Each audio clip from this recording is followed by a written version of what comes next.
टुन्नी सुंदर वन में अपना घोंसला बनाकर रहती थी। टुन्नी बहुत ही सीधी थी।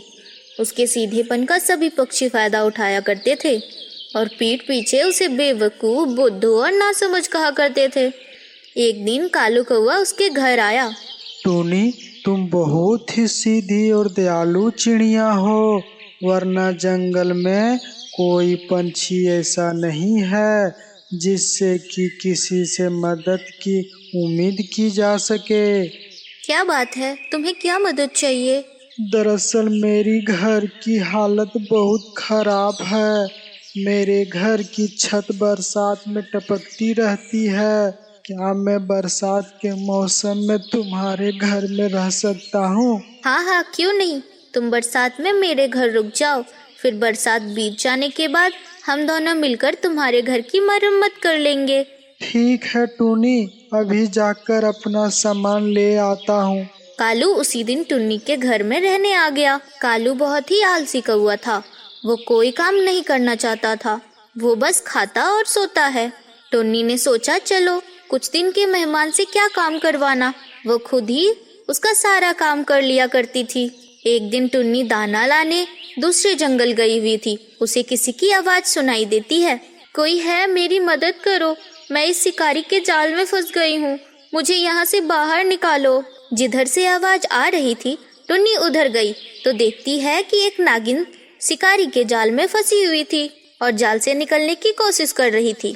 जाल की कील को टुन्नी उखाड़ देती है और नागिन को जाल से छुड़ा लेती है। टुन्नी, तुम तो बहुत अच्छी चिड़िया हो, मेरी जान बचाने के लिए शुक्रिया। अरे, तुम्हें मेरा नाम कैसे पता? टुन्नी, मेरे पास कुछ जादुई शक्तियाँ हैं जिससे कि मैं दूसरों के बारे में जान सकती हूँ। मैं ये भी जानती हूँ कि तुम बहुत ही दयालु और ईमानदार चिड़िया हो। तुम हमेशा दूसरे पक्षियों की मदद करती हो। ओह, तो ये बात है। नागिन, तुम बहुत प्यारी हो, तुम्हारा रूप भी बहुत सुनहरा है। तुमने कुछ ज्यादा ही तारीफ कर दी, धन्यवाद। क्या तुम मुझसे दोस्ती करोगी? हाँ हाँ, क्यों नहीं। वैसे भी मेरा कोई दोस्त नहीं है। सभी पक्षी को लगता है कि मैं बुद्धू हूँ और मुझ में आजकल के जमाने के अनुसार चतुराई नहीं है, तो इसलिए वो सब मुझसे मतलब से बात करते हैं, वरना पीठ पीछे मेरा मजाक उड़ाते हैं। तुम ये सब जानते हुए भी फिर भी उन सब की सहायता करती हो, पर क्यों? क्योंकि मेरी माँ कहती है कि हर पक्षी अलग होता है और सब में कुछ न कुछ खास होता है। अब मैं उन जैसी बन गई तो टुन्नी नहीं बन पाऊंगी ना, इसलिए मैं अपने आप को किसी के कहने पर बदल नहीं सकती। वाह टुन्नी वाह, सच में हर जीव जंतु की एक अपनी अलग विशेषता होती है और उन्हें अपनी योग्यता पर भरोसा होना चाहिए। अब टुन्नी को जब भी समय मिलता था नागिन से मिलने चली जाती, फिर दोनों मिलकर ढेर सारी बातें किया करते। पर बरसात के दिनों में टुन्नी नागिन से बहुत कम ही मिलने जा पाती थी। कुछ समय बाद जब बरसात का मौसम बीत गया तो टुन्नी कालू से कहती है, कालू भैया, बारिश का मौसम समाप्त हो चुका है, चलो अब हम दोनों मिलकर तुम्हारा घोंसला फिर से बनाते हैं ताकि तुम उसमें रह सको। क्या? मैं क्यों बनाऊं घोंसला? तुम अपने लिए घोंसला खुद बनाओ और आज से ये घर मेरा है और खाली कर दो इसे। तुम्हारा घर? ये क्या कह रहे हो? ये तो मेरा घर है ना। देखो टुनी, अब ये मेरा घर है तो मैं तो यहाँ से कहीं जाने वाला नहीं हूँ और तुम अब यहाँ और नहीं रह सकती। तुम पर तरस खाकर बरसात में यहाँ रहने दिया, अब तुम्हें जाना होगा।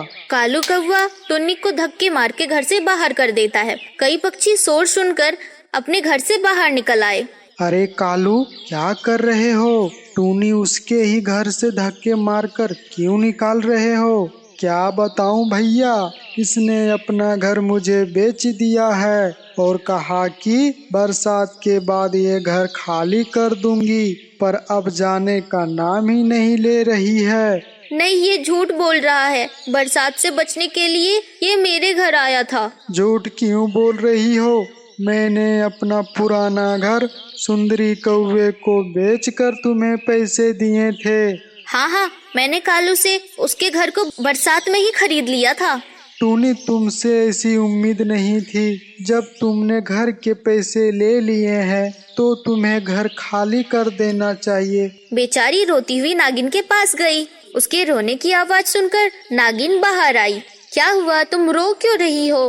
क्या बताऊं बहन, मैंने कालू को बरसात के मौसम में अपना घर रहने के लिए दिया था, पर अब वो उल्टा मेरे घर में कब्जा कर बैठ गया।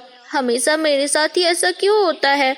लोग फायदा उठाते हैं और मुझे ही बुरा बना देते हैं। कोई बात नहीं, ईश्वर के घर में देर है अंधेर नहीं। ऐसे पक्षियों को अपने किए की सजा जरूर मिलती है। तुम चिंता मत करो, मैं तुम्हारे लिए यहीं पर एक सुंदर सा घोंसला बना देती हूँ। नागिन ने अपनी जादुई शक्ति से पेड़ पर एक सुंदर सा घोंसला बना दिया। वाह, ये तो बहुत ही सुंदर है। नागिन, आपका धन्यवाद, आपने मेरी सहायता की। अब तुम यहाँ खुशी खुशी रहो। कोई तकलीफ हो तो संकोच नहीं करना, मुझे बताना। टुन्नी खुशी खुशी वहाँ रहने लगी। अब तो दिन रात किसी भी समय अपने दोस्त नागिन से वह बात कर सकती थी।